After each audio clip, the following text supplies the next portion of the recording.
France Bleu Midi. Ensemble, Daniela Lombroso.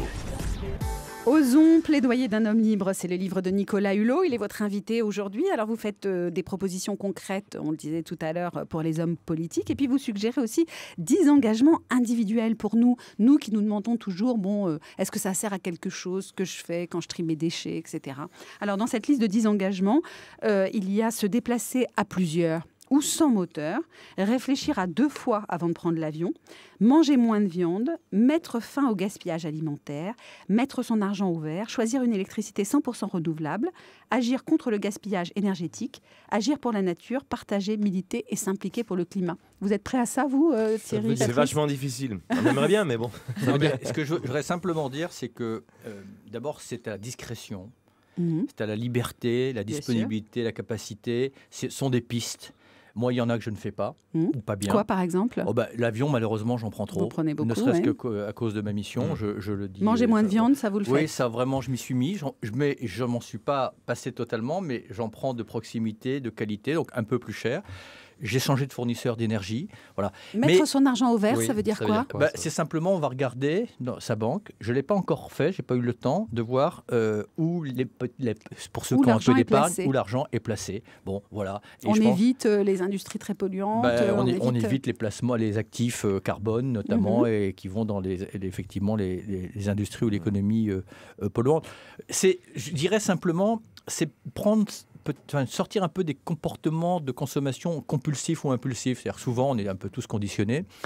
Et prendre le temps du choix. Bon, moi, par exemple, depuis quelques années, on ne va plus que dans les COP bio.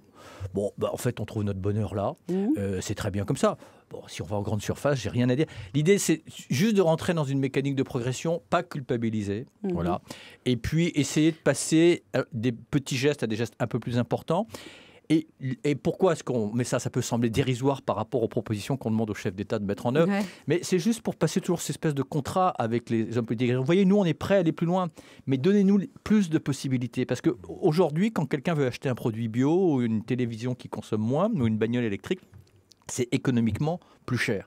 Bon. Et c'est pour ça aussi qu'il y a un moment ou un autre, il faut que la volonté des citoyens rencontre là, par une exemple, cohérence c'est Ségolène Royal, collective. Manuel Valls qui annonce qu'on va essayer de faire payer l'essence un peu moins chère et le diesel un peu plus cher pour que ce soit moins... que ça donne moins envie de rouler au diesel. Non, mais vous pensez que ça va se faire? Ça, c'est important? Ça fait partie des mesures? C'est important de rétablir. Ils vont y arriver ou pas? C'est important que l'on donne un avantage économique à ce qui va dans le bon sens et qu'on dissuade progressivement dans ce qui va dans le mauvais sens pour que les chaînes de production et de consommation soient cohérentes avec les contraintes du XXIe siècle. Mais il faut aller plus loin. Aujourd'hui sur la fiscalité, parce que la fiscalité, si elle est incitative, elle peut encore une fois conduire les consommateurs et aussi les industriels vers un cercle vertueux, et si elle est dissuasive, elle peut nous débarrasser dans le temps, notamment de tout ce qui appartient au monde de l'énergie fossile.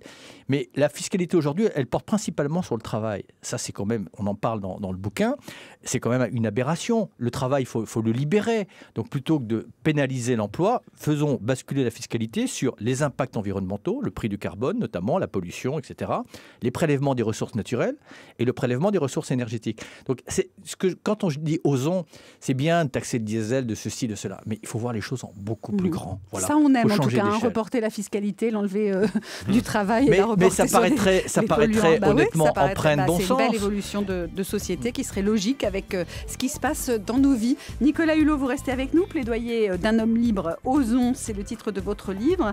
On continue à en parler dans quelques instants, mais tout de suite, c'est la télé avec Patrice Gascoigne.